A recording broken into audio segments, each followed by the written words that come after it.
All right. Hello, everyone. Welcome. Good evening. Welcome to this very special webinar that we finally we've been talking about this for a while now, and we finally on D-Day here. So welcome. It gives me immense pleasure to have the have members of the team from Marcellus Investment Managers today, Saurabh, Rakshit, and Salil join us for a very special conversation talking about their new book, which is Diamonds in the Dust. Now, a very sort of quick personal note here. I got interested in the investing world when I read The Unusual Billionaires for the first time. And ever since then, I've been a fan of the work that Marcellus puts out. And, I've read all your books. And today, the signed copy of the book, Diamonds in the Dust, is also with me. I'm halfway through. But hopefully, through the course of the next 1 hour, we'll get to know more about your book. Just to give a very quick introduction, Saurabh is the founder and CIO of Marcellus Investment Managers. In the past, he's worked in multiple geographies. He's worked in the UK.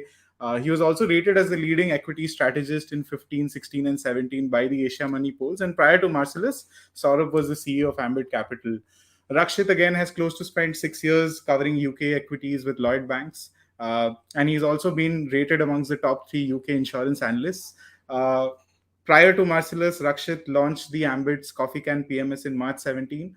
And under his management, the Ambit's Coffee Can PMS was one of India's top performing equity products during 2018. Salil is again a part of the investment team at Marcellus. Prior to joining Marcellus, he was with India's biggest family office, Premji Invest, and where he was a part of the team that was responsible for managing close to $2 billion in Indian listed equities. And today we have all of them together with us in this very special webcast. And without wasting much time, I'm going to hand this presentation over to Saurabh, Rakshit, and Salil to take things forward. So over to you guys. Thank you. Thanks, Saket. Very kind of you to invite us to present our book and our philosophy to the beta to alpha audience. So I'll just beam up a set of slides so that we can sort of keep the presentation interesting. 1 second, let me just make sure I use the right sort of slides. This book was published. Diamonds in the Dust was published in the middle of August. From middle of August to now, roughly in 3 months, it sold the best part of 30,000 copies. So across all genres, it's been amongst the best selling books in the nation. And delighted to tell you that the publisher is getting the book translated into Gujarati, Marathi, Hindi. Next year, hopefully, those of you who like reading in the vernacular can enjoy the book in the vernacular.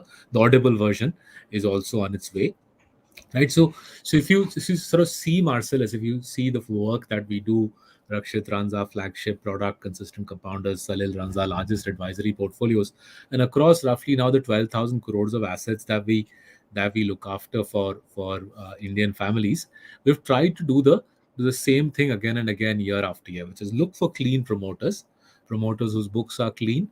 Secondly, look for promoters who are rational, for promoters who know how to run businesses where the return on capital is significantly above the cost of capital. And thirdly, beyond cleanliness and rationality, we look for promoters who build dominant franchises. In plain English, we look for monopolists, right? Clean, rational, dominant, that's the Marcellus style of investing. It's actually quite simple. It makes our clients wealthier to the tune of 20-25% pretty consistently through bull and bear markets. Now, why do we bother writing these books, right? Saket was kind enough to mention our 2016 blockbuster, Unusual Billionaires. It takes us typically a couple of years to write books like Unusual Billionaires, like Coffee Can Investing, like Diamonds in the Dust. Why do we bother making the effort? And the reason is this slide, right? The reason we try to keep writing books to spread the gospel of high quality investing is because India is the world's most polarized stock market. There's a lot of excitement these days about investing in the Indian market. What most newcomers to the market don't realize, in fact, what most fund managers in India don't realize, is just how difficult it is to consistently make money in the Indian market. So we've tried to give you 6 numbers, which will give you a sense of how polarized the Indian market is. Roughly $1 trillion of wealth has been created by the Indian stock market over the past decade, right? That's a big number. $1 trillion of wealth is a big achievement for a stock market. However, however, no more than 10 companies today account for 90% of India's profits. And unsurprisingly, therefore, given how polarized profitability has become, just imagine 10 companies account for 90% of India's profits. And given how polarized profits have become, it's no surprise that in the last 10 years, just 16 companies, 16 companies have accounted for 80% of that $1 trillion of wealth creation, right? So incredibly polarized stock market. These are the few diamonds, dozen and a half companies which pretty much make all the money in the stock market. And as you can imagine, if wealth is so polarized in the stock market, there is a dark side to it. The dark side is half of the BSE 500 as it stood a decade ago, half of it is no longer in the BSE 500. These companies have faded into obscurity, गायब हो गए हैं.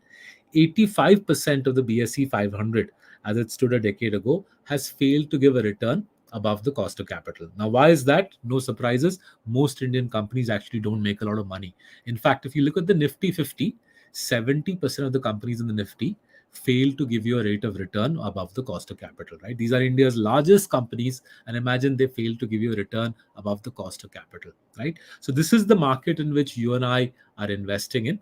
This is the most polarized stock market in the world. Making money in this market consistently is difficult. In Diamonds in the Dust, we've given you a bunch of techniques that you can use to swing the odds in your favor. Now, what are those techniques? I'll request my colleague Salil Desai to kick off. Thanks, Saurabh. Right. So, folks, in an earlier slide, Saurabh mentioned that there are three pillars of investing that we follow. In fact, you should also be following this similar three pillars. The first of which is to look for companies with credible accounting. Now everything that we analyze about a company's business, its outlook, value, everything depends on the numbers that they put out. And if these numbers are something you can't rely on, then the whole exercise is really meaningless.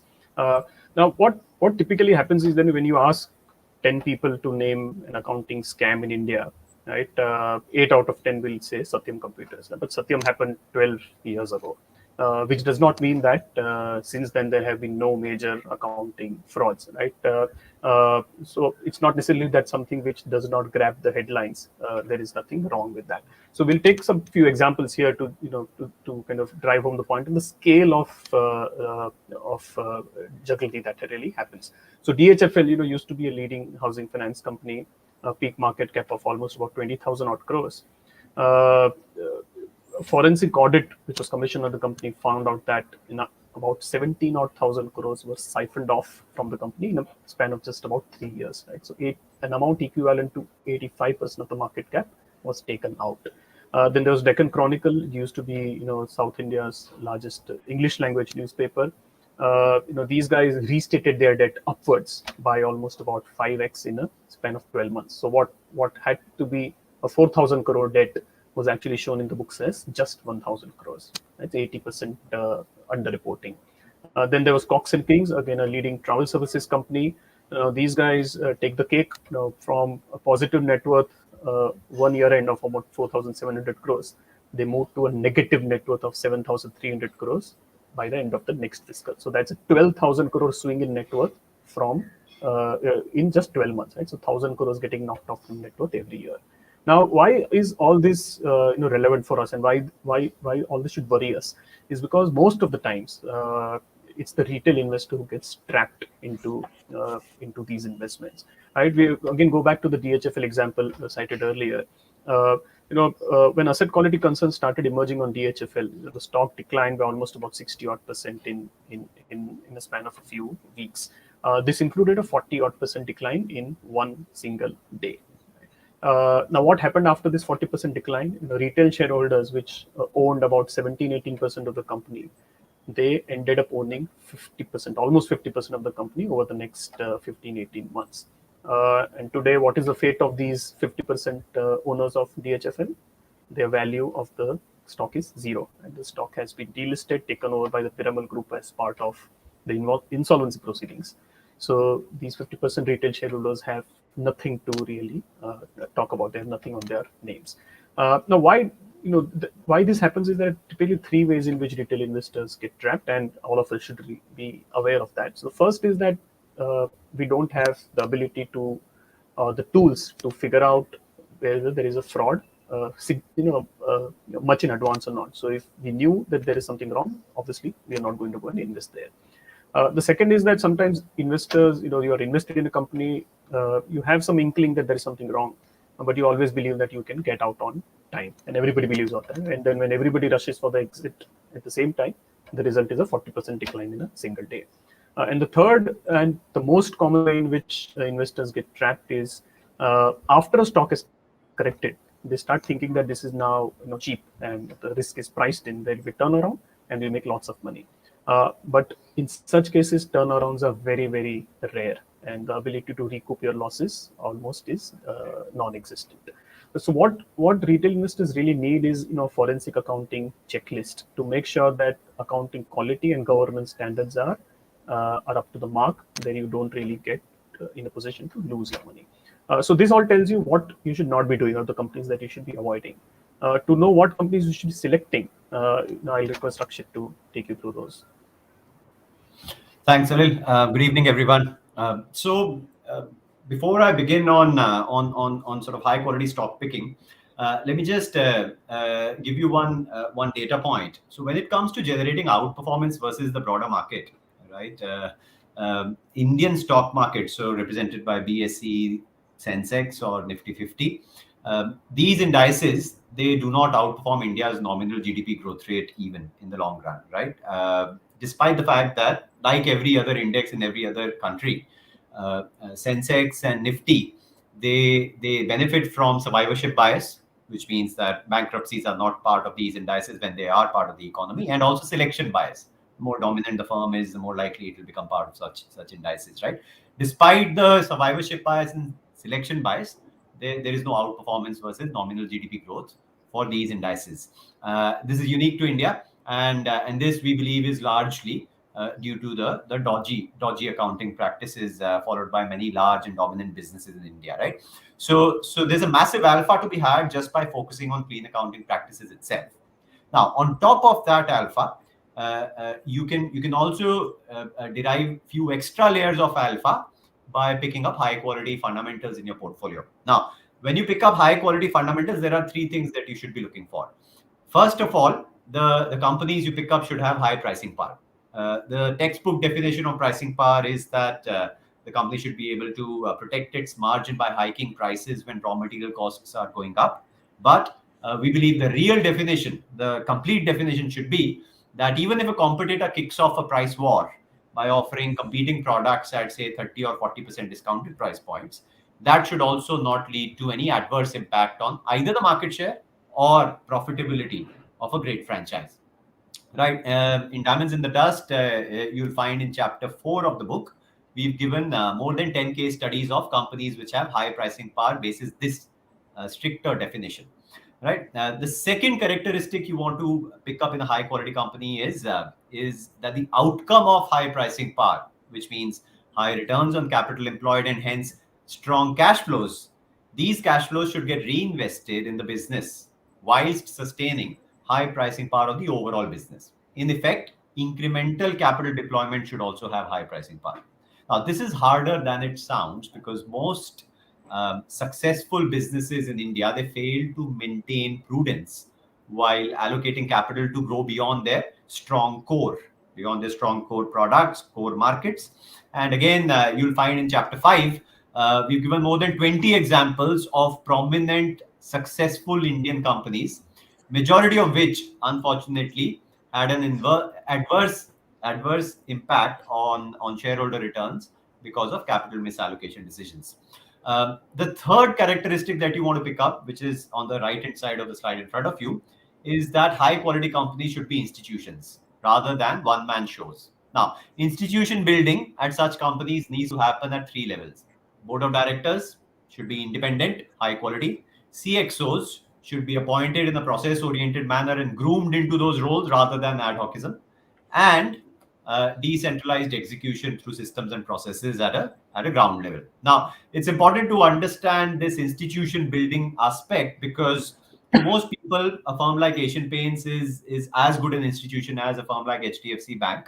But in the book, we've explained that there are significant differences between the two when it comes to measuring them on the quality of institution building, right?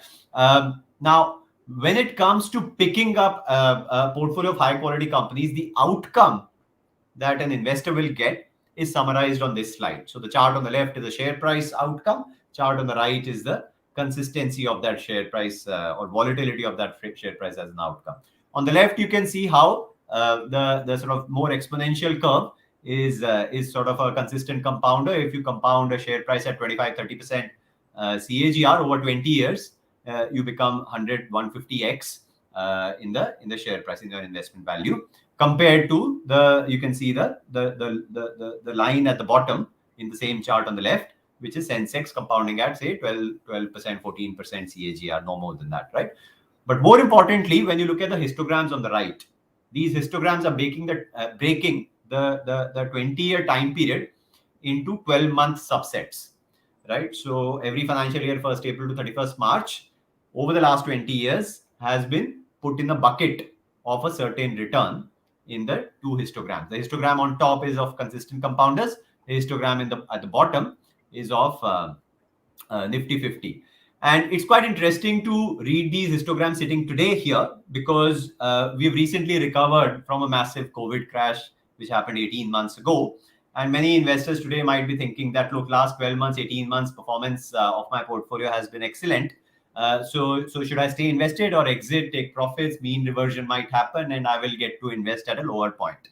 Right now, that might work for Nifty 50 if you've got hand of God on your head in order to time the market, but it doesn't work in a consistent compounder, and these histograms show you how. So look at the histogram on the top and on the bottom. FY10 is in the extreme right column, right? It's in the extreme right column. You see FY10 after the global financial crisis delivered a more than 30% performance for both the consistent compounder as well as the Nifty, right? Whereas when you look at the subsequent years after the initial recovery, FY11 for the consistent compounder was in 20 to 30%. FY12 was also in 20 to 30% for the top histogram. FY13 was plus 30. FY14 was 20 to 30. FY15 was plus 30, so on and so forth, right? Whereas for Nifty 50, after FY10 initial recovery, FY11 was only 10 to 20. FY12 was negative 10 to negative 20. FY13 was a single digit return, 0 to 10. And FY14 was again 10 to 20. So mediocre at best, right? And hence, maybe timing mattered in a Nifty 50. As I said, you had hand of God on your head, but it didn't matter in a consistent compounder. The concepts of mean reversion and all don't apply. Histogram of a consistent compounder doesn't find too many occurrences on the left-hand half. Negative returns is blank. And even on the right-hand half, the tallest tower is plus 30% versus the Nifty 50 index, where there are quite a few occurrences on the left-hand half of negative returns, and the tallest tower is only 10 to 20%. More on this timing aspect from Salil in the next slide. Salil, over to you.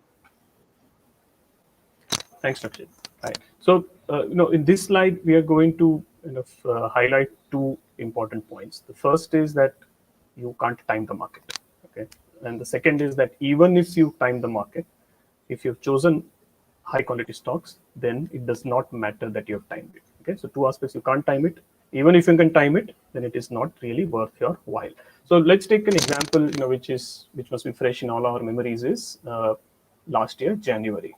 At 14th of Jan 2020 is when the BSE Sensex had recorded what was its all-time high at that point of time.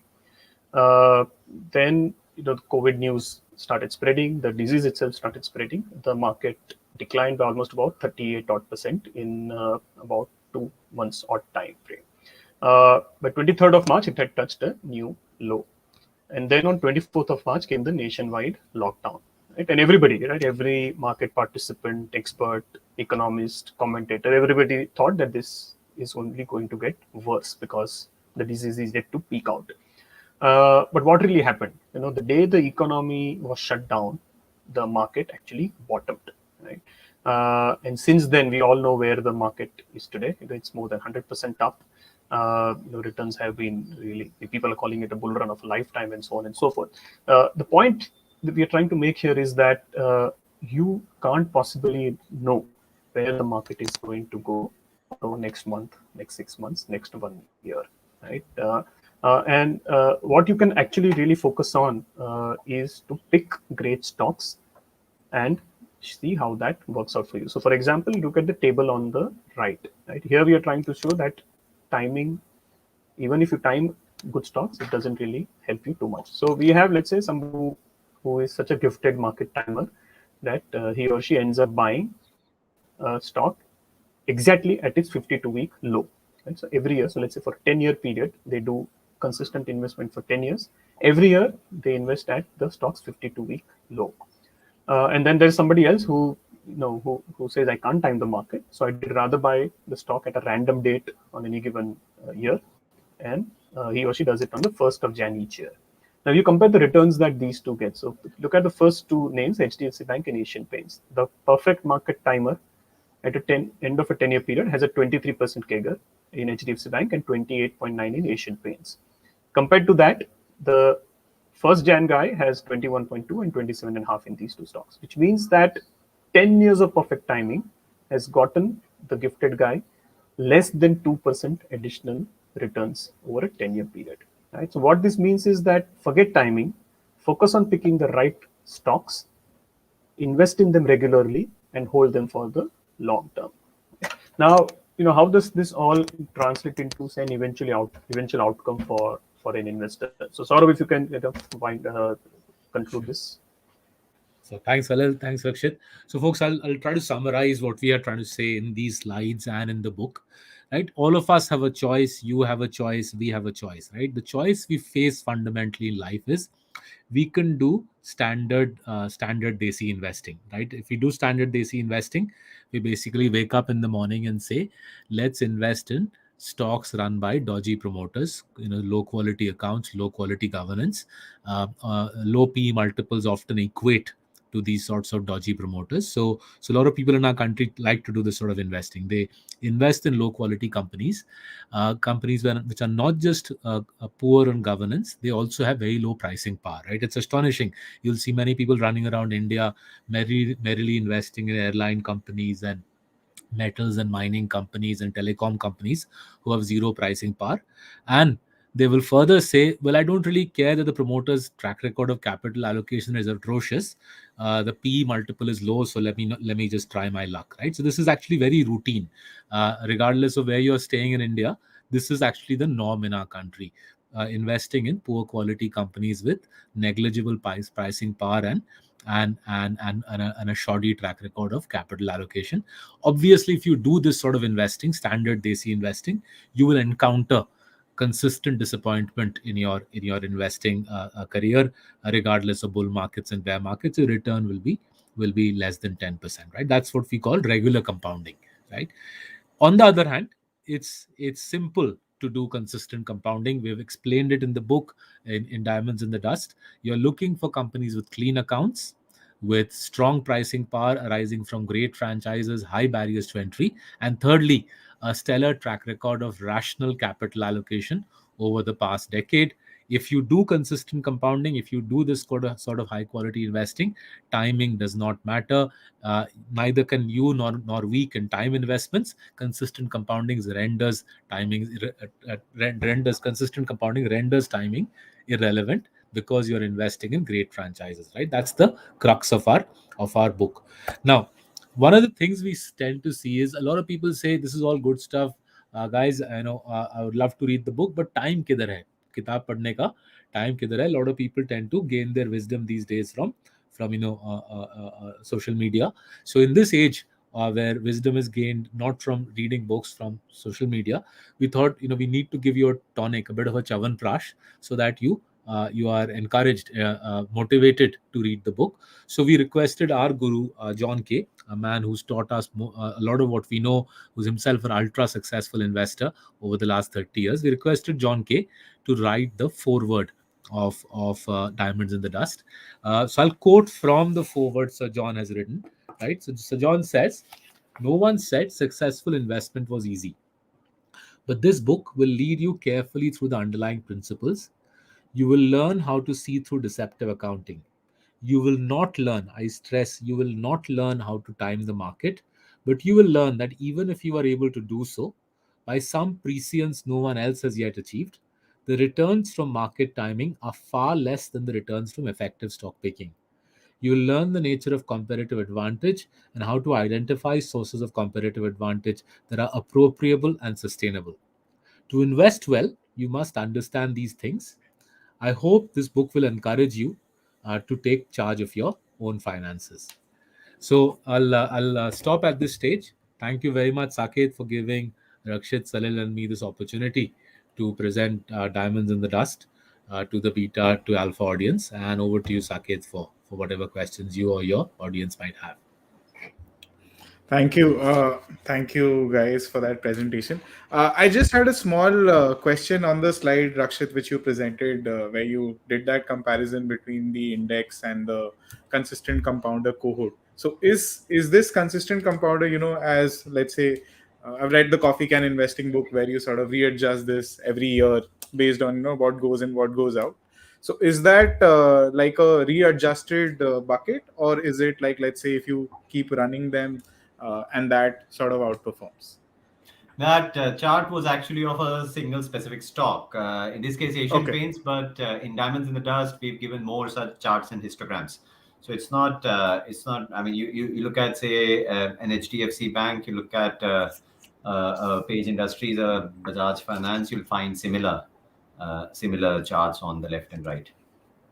So, Saket, chapter 6 of Diamonds in the Dust gives these histograms, and in a way, both this slide and this slide, do not need to time the market. The illustrations and examples are taken from chapter 6, and that's where we basically spent a whole chapter explaining to people why they don't need to time the market. You can understand, right? A lot of people believe that market timing is somehow the most profound skill in investing. I keep telling colleagues in my office that I learned at the age of 40 that market timing is useless.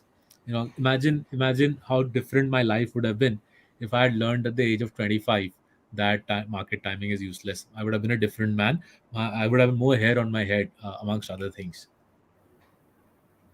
Yeah. Saurabh, on that note, you sort of made a very interesting point that, and, I mean, through the course of all your newsletters, you guys have made this point that, a lot of constituents in the Nifty 50, maybe they sort of, there is survivorship bias, there is selection bias, and yet they get, getting churned out and sort of really not even beat the nominal GDP interest rate. So, that's what we've seen in the past, right? But let's say, going ahead with, say, a flurry of these tech companies coming or getting listed, and the whole market sort of getting a little deeper in terms of the breadth, do you sort of think that, going ahead, we might see that the Nifty 50 becomes more resilient than, what it was in the past? Or do you think this trend is sort of here No, to stay? Saket, if you just recall, right, Rakshit said during the presentation, one of the reasons the Nifty 50 struggles to beat nominal GDP is the shortiness of accounting and governance in our country.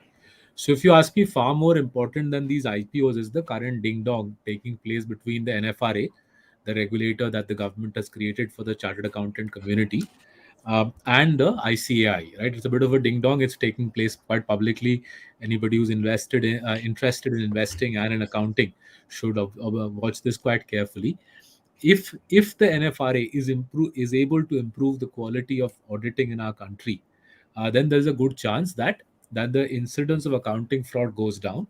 If the incidence of accounting fraud goes down, then Saket, what you are alluding to will happen. If the incidence of naughty companies reduces and naughty companies are basically pushed out of the market, then you will get a higher quality, higher pedigree of company coming through, and then you might get Nifty 50 outperforming nominal GDP. But at the moment, the gap is huge. So just to give you a perspective, I think S&P 500 dollar terms में S&P 500 का 10-year return कुछ 16-17% है. American nominal GDP would have grown at 6-7%, right? So S&P 500 is growing thrice as fast as American nominal GDP. Our nominal GDP growth is 11-12. Uh, courtesy the current bull market, 10-year compounding on our benchmark indices would be 11-12. But most of the last 10 years, it's been below that. But even if you take the current bull run, our nominal GDP and our stock market, the index compounding is level pegging, which makes no sense because the index is supposed to be the finest that India has to represent. And the reason that the index doesn't quite do justice to the great companies in our country is because of the naughty people in the index who keep dragging down the index. To purify the index, we need to get the low quality companies out, and that's where the audit profession plays such a critical role. So let's see how the NFRA versus ICAI tussle plays out. I think it'll be a seminal defining tussle for the quality of Indian listed companies. On that very note, sort of just sort of continuing on that, what we've seen in the, let's say, in sort of the recent times, a lot of these companies, which had, let's say, promoter run sort of setups, the second or the third generation comes in, some formalization of, let's say, institutionalization happens, right? As Rakshit mentioned in that slide. Because we've seen a flurry of these financial reforms kick in, let's say, in the last 4 or 5 years, and we are seeing a lot of knockoff effects happen. So do you think, while, a big chunk of these accounting checks would still sort of get, I would say, flushed, but do you feel that, there are these companies that keep getting in this cohort because somewhere they've also realized that, if they put their numbers or, report their numbers as they should have reported it, the market will sort of reward them with higher multiples?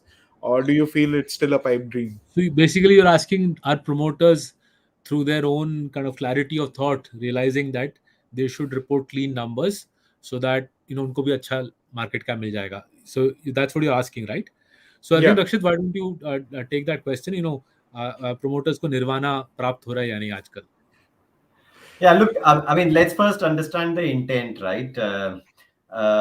To get into these indices, you need to be dominant and liquid. Right? That's it. Those are the two conditions. You don't need to deliver high return on capital, right? You just need to be large and liquid as a stock. You don't need to deliver reinvestment of that capital in a disciplined manner, right? So per se, if I were a promoter and if I'm running a very large and dominant business, right, then I really don't need a P multiple to be part of the index. I can be a 5 times P or a 10 times P and very easily be part of the index. So there is no link between valuation and being part of the index to begin with, right? Second layer, I don't think the promoters who worry about accounting fraud would worry about valuations as well, right? So they're actually chalk and cheese. They're not overlapping. If a promoter, for whatever reason, is either understating accounts or overstating accounts, right? Then, especially for somebody who's understating accounts, I mean, valuation won't be the reason. That otherwise, why would he understate the accounts? And if you're overstating the accounts, then you're probably doing it for money things beyond valuation. And if that becomes the reason for, I mean, people trying to overstate accounts so that they can be part of the index because of a high market cap, then that's actually even more scary, right? In a way, what promoters will be doing is they'll overstate their accounts so that, going by the logic that you are putting up, they'll try to be part of the index because of accounting fraud, which will keep the index as weak an asset class as it is compared to, say, the overall nominal GDP growth. So Saket, think of it like this, right? To build a really classy business is bloody hard work, right? You have to be bright, motivated, driven, and you're going to do that for 10, 20 years at least, right? Now, most promoters say, boss, हमारी बस की बात नहीं है, right? We neither उतना दिमाग नहीं है, उतना मेहनत भी नहीं करना. So then they're faced with a tough choice in life, right? I don't want to work so hard. And even if I want to work hard, I certainly don't want to kill myself for 10, 20 years. But at the same time, I want to live the good life. I want to live the good life for which I need to finance my good life, right? So a small cap promoter, साल में 25-30 crore चाहिए होगा. If you're a mid cap promoter, 500,000 crore चाहिए होगा. And a large cap promoter, you need billions of dollars to finance the good life. So how do you get that? You get that by stealing it from the company's balance sheet. Now, if the auditor plays hand in glove, which is often the concern, then you are where we are, right? You have a shambolic situation where you look at a company's accounts. We sit here in this office and we look at a company's accounts and it's a joke. So that's where we are saying we need the audit community to wake up and flush these companies out of the system. If that happens, you get a better quality promoter rising in the world. But we haven't got there yet. Fingers crossed, the next 4-5 years will bring better news in that regard. There's also one other interesting way to look at the flip side. So companies which are great, which sustain their greatness for the longest periods of time, their promoters don't even come out in the public media to pump up their P multiples, right? Think of it. Take for instance Nestle as an example. In the 1990s, also Nestle was at 70 PE. In the noughties, also it was at 50 to 60 PE. Today, also it is at 70, 80 PE. Right? Nestle's P multiple has always been high. We have rarely seen Nestle's management. I mean, Suresh Narayanan has more recently started coming, but the prior CEOs, they were never there, right? They would be, and many of these companies, they don't meet sell-side analysts. They don't easily give meetings to anybody, right? Because they're not interested in telling the market how great they are. They are listed, they have a responsibility to disclose, but they're not interested in pumping up the share price because they are very focused. They're in a very disciplined way. They're focused on driving the business, generating more cash. That's what gives them a kick, not so much the P multiple expansion. Right. So, we'll take some questions from the audience. I've sort of moderated them for you guys, and you'll see it up on your screen. Sanjay has this question: whether what is your view as an investment house on let's say reducing the drawdown in your portfolio by, let's say, timing a few entries and exits on fundamentally strong companies. मेरे को तो question समझ नहीं आ रहा, but रक्षित's gone to IIT, so उसको ये question समझ आएगा क्योंकि क्या होता है यार, Okay, drawdown fine. So, reduction momentum बहुत कुछ है इसमें. okay, all right. So, let's talk about drawdown reduction and its benefits. Benefit number one, psychological, right? If you have lower drawdowns in your portfolio, you will keep adding to your portfolio with your incremental income of salary or dividends or rental or whatever the source of income is. You'll keep adding on an ongoing basis more and more to that portfolio because it doesn't give you a roller coaster ride. That's one psychological big factor. Second, you're not playing on luck, right? Because if you've got massive drawdown in the portfolio, probably trying to benefit from every drawdown will be a big part of your return generation, right? You're not, and even if you don't play on luck, with a low drawdown portfolio, you'll make enough money, right? So that's the second difference. It throws the luck out of the equation if your volatility of the portfolio is low, right? Then comes the sort of the second part of the question, which is momentum. Now, we don't invest basis momentum, although the question suggests so. We are not. We are okay. Which part of the investment philosophy we have momentum in? The part of being consistently high pricing power companies. That part, yeah, there's a momentum of high pricing power in the sort of length of the track record of the company. Thereafter, everything else is an outcome. Share price is an outcome of fundamental consistency for such companies. We are not playing the share price at all. So whether the share price shows you optically a momentum or not doesn't matter. We are playing consistency of fundamentals, whether you call it momentum or consistency, whatever it is. You're playing consistency of fundamentals. Share price is just an outcome. Consistent fundamentals will always give you lower drawdowns. It will always make you appear that there is a momentum or whatever. But yes, these companies in our portfolio, they tend to remain at their 52-week high almost at 90% of the times, right? It will be very rare for a period of 12 months you will find Nestle Asian Paints consistently trading at 30-40% lower price points versus their 52-week high or all-time high, right? They will always be at their all-time high because obviously their fundamentals are their all-time high. So depending on a little bit of volatility in the PE multiple or in whichever multiple you want to look at basis the market, they will near there also. Momentum we don't play, but yeah, fundamentals is what we focus on. Got it. Members in the audience, there are a lot of stock-specific questions. I think the team at Marcellus is quite transparent in terms of talking about their logic from, let's say, entries and exits from stocks. So I think in the interest of time, we'll sort of restrict the questions Yeah, maybe so just to sort of to be clear, folks, you can go to our websites, you'll find the entire portfolios are pretty much made public. We hold very little. I mean, we hold across all our portfolios together. We now hold, I think, now 30 stocks or so. On Marcellus.in, there are newsletters for each of our products. In the newsletters, you'll find our portfolios. We buy and sell very rarely. As Rakshit said, we don't really look at share prices that much. So rather than asking us stock specific questions, kaun si IPO aa rahi hai, ja rahi hai, just go to our website and have a look at our portfolios. To the extent we can help you, we are happy to do so by being transparent about our holdings in our books and on the website. There are 6,000 companies listed in the country. On 5,970, we actually have very little idea kya ho raha hai. Saurabh, there's an interesting question. I think this is probably you made this point earlier, comparing the S&P 500 with the sort of underlying growth. Mukesh has this question: are we seeing a replay of the Nifty 50s Yeah, in the so दो 60s? actually इस सवाल से right दो चीजें याद आती है, right? There are two massive issues I reckon in our country.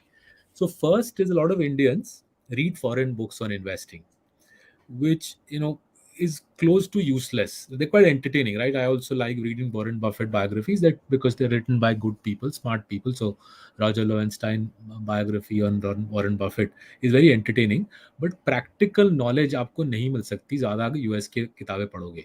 आप मार्क्स मोबुसन मॉन्टियर पढ़ लो, किताबें अच्छी लिखी हुई है, बट आपको शिक्षा नहीं प्राप्त होगी. So to use a Kolkata analogy, since Saket is based in Kolkata, it's like sitting in Shialda railway station and reading the London transport timetable. Shialda ki train nahi aayegi if you read London transport timetable. So I'll explain that in English. If you are reading American books on finance and investing, you will not learn anything about making money in India. And that's a huge issue, because if you go to Amazon.in, I mean, go to Amazon.in, look at the top 50 books in the business and economy section. You will see 47 out of 50 books are written by foreigners. There's just 3 books which are written by Indians. Astonishingly and unfortunately, all 3 are written by us only, right? So it's an indictment, I think, of how our country grows up. Every college, every course uses foreign books to teach investing, and that's a disaster. Now, related to that is this whole concern की was 60s में, early 70s में Nifty 50 चल पड़ा था, उसके बाद फट गई थी. Actually, even that is not true. So if you look at the Nifty 50's returns, so 1967 to 1984, the US stock market gave zero returns. If you look at what happened to the Nifty 50 between 67 to 1967 to 1984, remember 67 to 84 US stock market zero return दिया था. उस दौरान ये stocks outperform किए थे. So what happens is a whole bunch of jokers in our country who want to use this facet to sort of say, अरे high P लोगे तो मर जाओगे. They misrepresent this whole episode and say, देखो जिन लोगों ने late 60s और early 70s और Nifty 50 लिया था, महंगे stocks लिए थे, they got screwed. That's actually not the case. The Nifty 50 went on to outperform. Even in spite of the high PE multiples, the Nifty 50 went on to outperform the broader American market in what was a 17-year period, 67 to 84, where the US stock market went nowhere. So, to the extent that the analogy is relevant for our country, the moral of the story is you buy high quality companies, you still outperform, even in this specific episode that Mukesh ji is referring to. A lot of Indian fund managers keep replaying it, right? कि अरे boss early 70s में high P लिया था, बर्बाद हो गए थे बेचारे. नहीं हुए थे. जिन लोगों ने अर्ली 70s में निफ्टी 50 लिया था, उन्होंने आउट परफॉर्म किया था subsequently, even in the context of America. But more specifically focus, US की किताबें पढ़ के इंडिया में इन्वेस्ट मत करो. It's a dangerous game to play. Got it. Saurabh, there's also, I mean, obviously there are a lot of these questions as to, I'm just going to highlight this sort of specific question, which will maybe cover a lot of these questions as to how does one identify a future Asian Paints or a Page Industries. I think there's more to do with, let's say, how you pick up consistent compounders and stick to them. I think there's a 3-point framework which was there in your coffee So can Salil, do you investing want to book. just get into that as Yeah. to how, say, in our smaller portfolio, Salil, say emerging dominance which you constructed, how do we construct portfolios where we take companies which are not that well known, and we are able to figure out that this is a mini Asian Paints. In fact, just as a add on to this question is this question, where how can, let's say, some people take advantage, let's say companies moving into emerging giants or moving from a small to mid cap. I think both of them are a little correlated, but yeah, Salil, if you could have that sort of covered as well. Sure, right. So the approach actually does not really change much, right? The three pillars are as applicable to a small company as they are to a large company, right?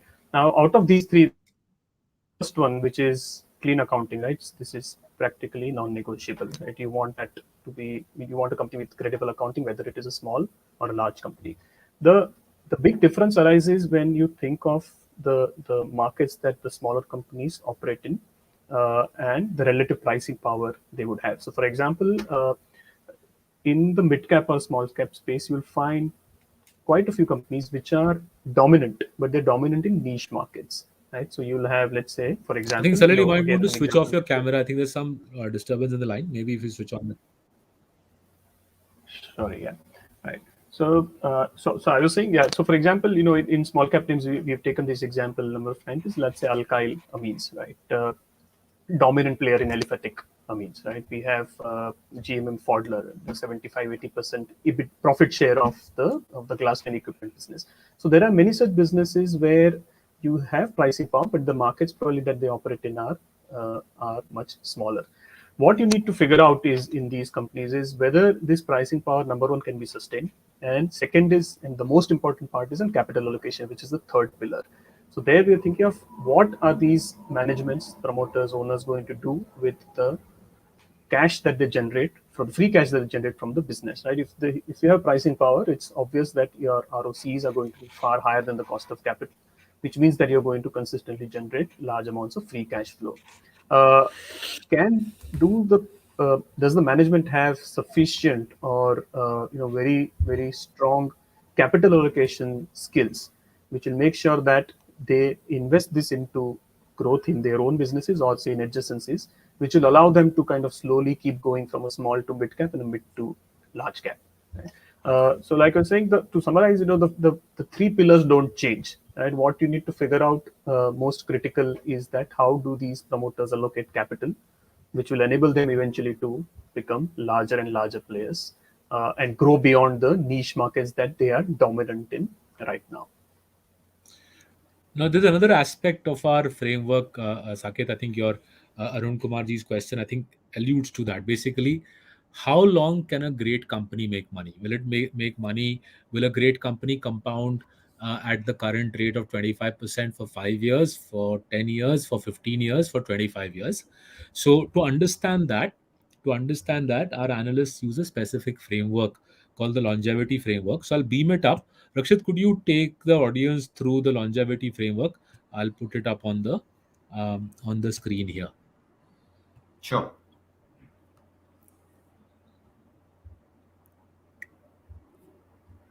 Rakshit, can you see the longevity framework on Yeah, the screen? we can. Yeah, we Go can for see it. it now. Okay. Right. So this framework, in a way, is giving you three verticals, three reasons, three broad categories, which deliver longevity for a business. Right? And it's very important because maybe the next Asian Paints is Asian Paints itself, not necessarily a company which never had a history, right? So it's important to understand this. One is this strength of the pricing power.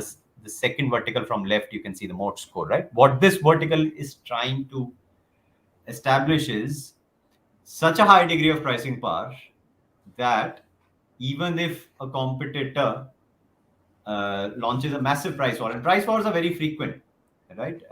You can see Colgate does buy one get one free against Unilever's toothpaste. Patanjali comes in. A Mukesh Ambani entity will offer half price products against some incumbent. Price wars are very frequent in India, right? If a business can protect against profit erosion and market share erosion because of a high pricing power, then at least competition on the same product in the same industry is not something that will lead to a fade or limit to the length of the greatness or longevity of the greatness, right? So that's one piece. The second piece is under the lethargy score, you can see where all we want capital allocation to happen for our companies, and only then we can be convinced about longevity. First and foremost, the existing core has to be deepened over a period of time, so that if today supply chain for Asian Paints is the competitive advantage, then in 2025, Asian Paints' supply chain capabilities should be deeper than 2021 supply chain capabilities of Asian Paints, right? So that's one thing which keeps competition at bay to an extent. Then comes the second piece. You need to find new revenue growth drivers. Remember, just by being in a particular industry, serving a particular product to a customer, will not give you longevity beyond a certain point, right? There will be saturation of either market share, there will be saturation of industry growth, there will be disruption in the external world, consumption habits will change, so on and so forth. Too many things can change, even in the outside world, forget about the interiors of a company, which can lead to limit to the longevity of a core of a business. Hence, we want in Asian Paints to do waterproofing as well. We want in Asian Paints to do wallpapers as well. We want in Asian Paints to do various other products. Wherever you find success, so take for instance a Pidilite, right? Pidilite 2 decades ago was a white glue company. Today, white glue for Pidilite is less than 25% of revenues. This one, Page Industries, 2 decades ago was men's innerwear only, right? Today, men's innerwear is less than half of the overall portfolio of the company. In fact, 30-40% of the company is outerwear now. Not even women innerwear, it's outerwear. And now kids as well. So on and so forth, right? So a plethora of experimentation. Wherever you find those experiments being successful, truckload of capital should go behind it. That gives a sort of continuity to the overall business, because every couple of decades there will be a new driver of growth, right? If you stick to only a single driver of growth, then obviously challenges can happen. So take for instance the example of, say, a Unilever. The growth of Unilever, right, happened in the best possible manner through the 90s, which actually led to the momentum of fundamentals into the noughties as well, because Unilever added new revenue growth drivers in the 90s. Last 10-15 years, not much has been added, and hence now you see, I mean, we're just through with a hygiene-oriented event, COVID, right? COVID was a hygiene-oriented event. Companies dominant in hygiene-oriented products should have enjoyed the benefits of COVID, right? We don't see any of that happening with a Unilever's volume growth, for instance, right? So in that manner, you need to see more of capital allocation in this aspect. And then comes the radical disruption of the industry. You don't want, let's say, a Nokia getting disrupted happen to your portfolio company. A PVR Cinemas getting disrupted by Netflix happen to your portfolio companies. You don't want, let's say, a Microsoft, right?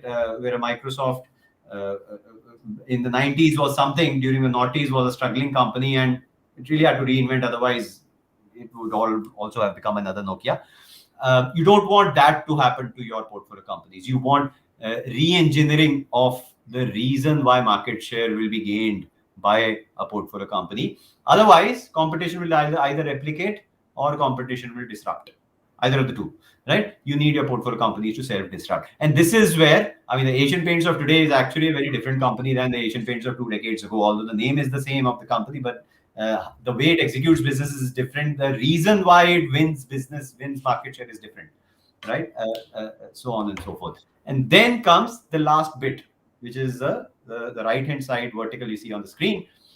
That's of an institution, as I was previously explaining. If you can have a board of directors which can decentralize decision-making on strategy, you can have CXOs which can give you continuity, as in you're replaced by another CXO, but still the business does well, right? There is no risk of that sort. And then systems and processes at the ground level. Then you're not limited to the team or the individual making decisions today on the longevity of the business.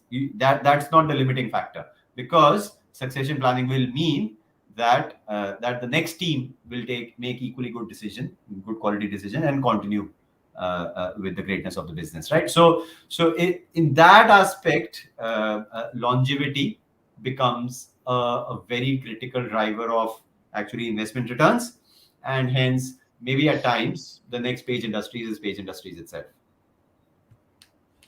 There's a question which sort of looks a little interesting is how do you understand professional management's role after the promoter retires, and how, let's say, do you evaluate if there are the right incentives in place for the professional management in place, let's say if the promoter group moves out? Rakshit, do you want to take that? Sure. It's a very good question. Let me just acknowledge Ashutosh. A very, very good question. And it's probably the most important question you should ask when thinking about longevity. Now, how do we do it? So, look, at any point of time, you need to have incentive structures aligned with all the stakeholders. It should not be that only the promoter is making money, nobody else in the firm is making money. It should be a team being incentivized, right? Whether it be ESOPs, whether it be performance-based incentives with clawbacks, right, or something else. So that's on the incentive structure, which is sort of hardwired into the compensation the compensation that people get. But then assessing a promoter is about thinking about the mindset of the promoter. There are many promoters who don't want to let go of control easily. That's a massive risk, right? You need a promoter to be focused, but you don't need a promoter to say that I will constrain the scalability of the franchise by being the one man controlling everything. Because if the one man controls everything, you can't scale up the franchise. You need the promoter to be open to thinking that if the world outside is evolving, I need to give control to somebody who can understand an evolving world better than maybe I can. Right? You need a promoter to acknowledge that giving control to somebody else could be a professional. In some cases, not always, could be his own son or daughter, will actually provide more scalability or better quality of strategy, right? Many promoters, they say that at the age of 60, I want to retire, although I can continue running the business till the age of 80, but I want to retire at the age of 60 because I know that over the next 20 years, somebody else can do a better job than I can do. Right? Now, that lack of insecurity is very important. And then such secured promoters, in a way, if I were to use that term, such secured promoters, they say that, look, basis the 30, 40 years of experience that I've got of running this company and bringing it up to the current level, I want to become only a sort of non-executive director on the board, maybe, to guide the leaders of this business. I don't want to douse the fires myself. I will empower leaders to douse those fires, and I will at best just show the way. I don't have to show I mean, I don't have to walk the path myself, and I don't have to handhold somebody on that path. I have to just show the way, and thereafter, a professional empowerment culture has to sort of work throughout the organization. So that's very important. How do you assess that? Well, it's part of the culture. How do you assess the culture of a business? Right? The answer is, well, you have to maybe meet people who've been in contact with that culture, and maybe ex-employees or the decision making taken by the promoter, which tells you about whether he's willing to empower professionals. A case study we've given, sort of to illustrate Rakshit's point, a case study we've given in Diamonds in the Dust is TCS.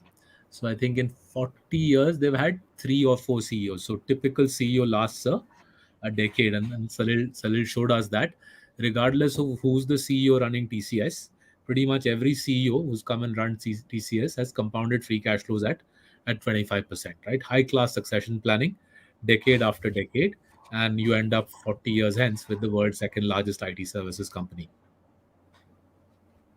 I think this is something which you also mentioned in your coffee can investing book. I think towards and taking TCS as a case study on succession planning. So that is still quite fresh in my head.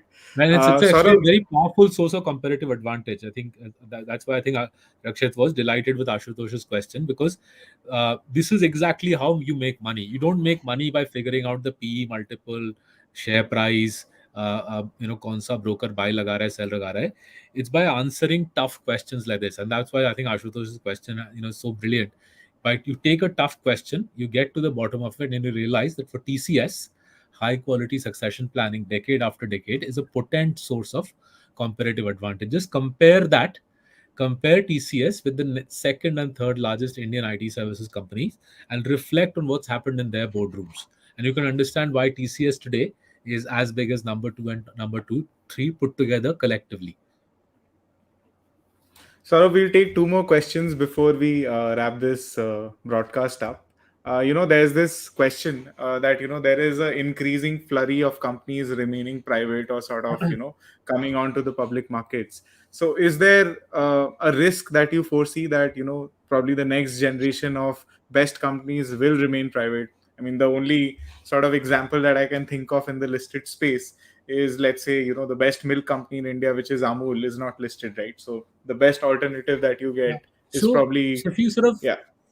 if you take Saket, if you take America as a leading indicator of where India might end up, so America, say, jahan pe hai 20 years hence we might end up there.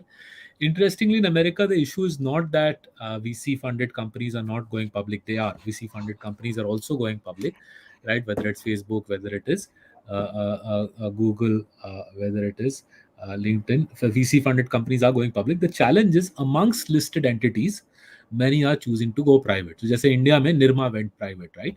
So, I think that's a distinct possibility that highly cash generative listed entities, where the promoter, as it is, owns 75%, the promoter might say, "Yeah, this is not worth the hassle. Let me just take it private." So far we haven't seen any star companies go private, but you can see, say, let's take a Berger Paints, right? Just to stay with the Kolkata theme, Berger Paints, I think the Dhira family owns 75%. Incredibly cash generative, well run company. Um, it could well be that 20, 30 years out, the next generation will say, do we really want to deal with the stock market on a month to month basis? I think that's where we need to look at the stock market in India and say, will really high class Indian companies choose to stay listed, or will they go off the bourses? Private equity, जहाँ पे भी VC या PE fund करेगा, the natural source of getting full valuation on their investment will be the stock market. It's the case in America.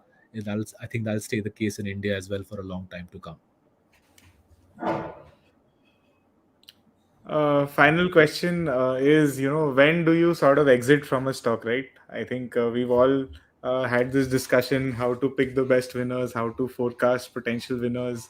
When is it that you maybe, exit from a stock or So sell very a stock? rarely we exit. I think साल में शायद एक या दो exit होते हैं.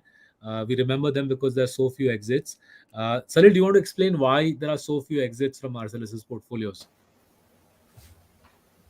Right. So, Saket, the amount of time that you spend researching a stock before you buy it, right, will determine how long you hold it after you buy it, right? Generally, what happens is that you buy it and then try and figure out different parts of the business, and then figure out, yeah, this is not something what we anticipated, and you end up exiting, right? The one way to do it is basically know the stock as much as you can before you buy it. We typically end up spending some times, and we get a lot of internal team debates on the time that we spend on researching a stock. The analysts get a lot of flack from the fund managers on that.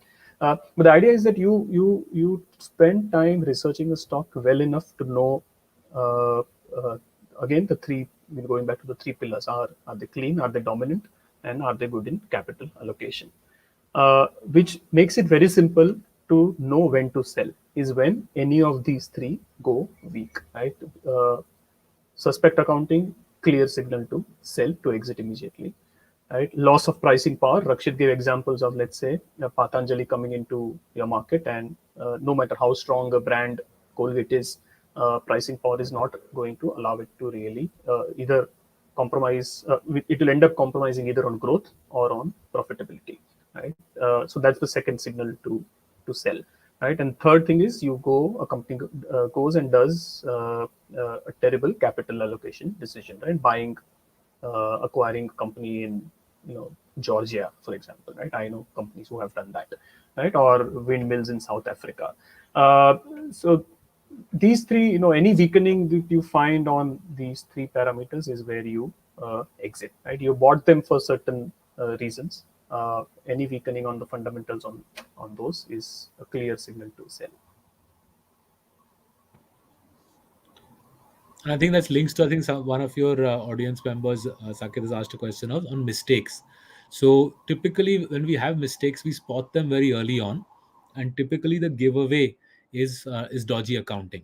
So whilst we do heavy duty forensics before we load up, a couple of occasions I remember in Little Champs, couple of occasions after loading up, we realized that the promoter is doing naughty accounting.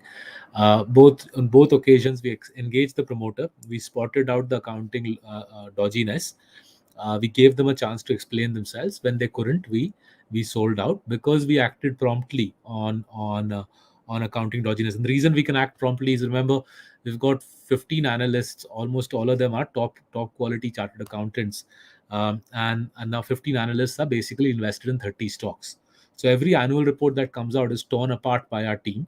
And if the promoter is even taking out 4-5 crores, we'll spot it, and that we'll then engage with the promoter. If we can't explain where the money is going, we typically exit. So yes, there are mistakes, i.e. companies that we invested in Little Champs where the accounts were a little flaky. Thankfully, we spotted them quickly and exited them without any loss to our clients' capital.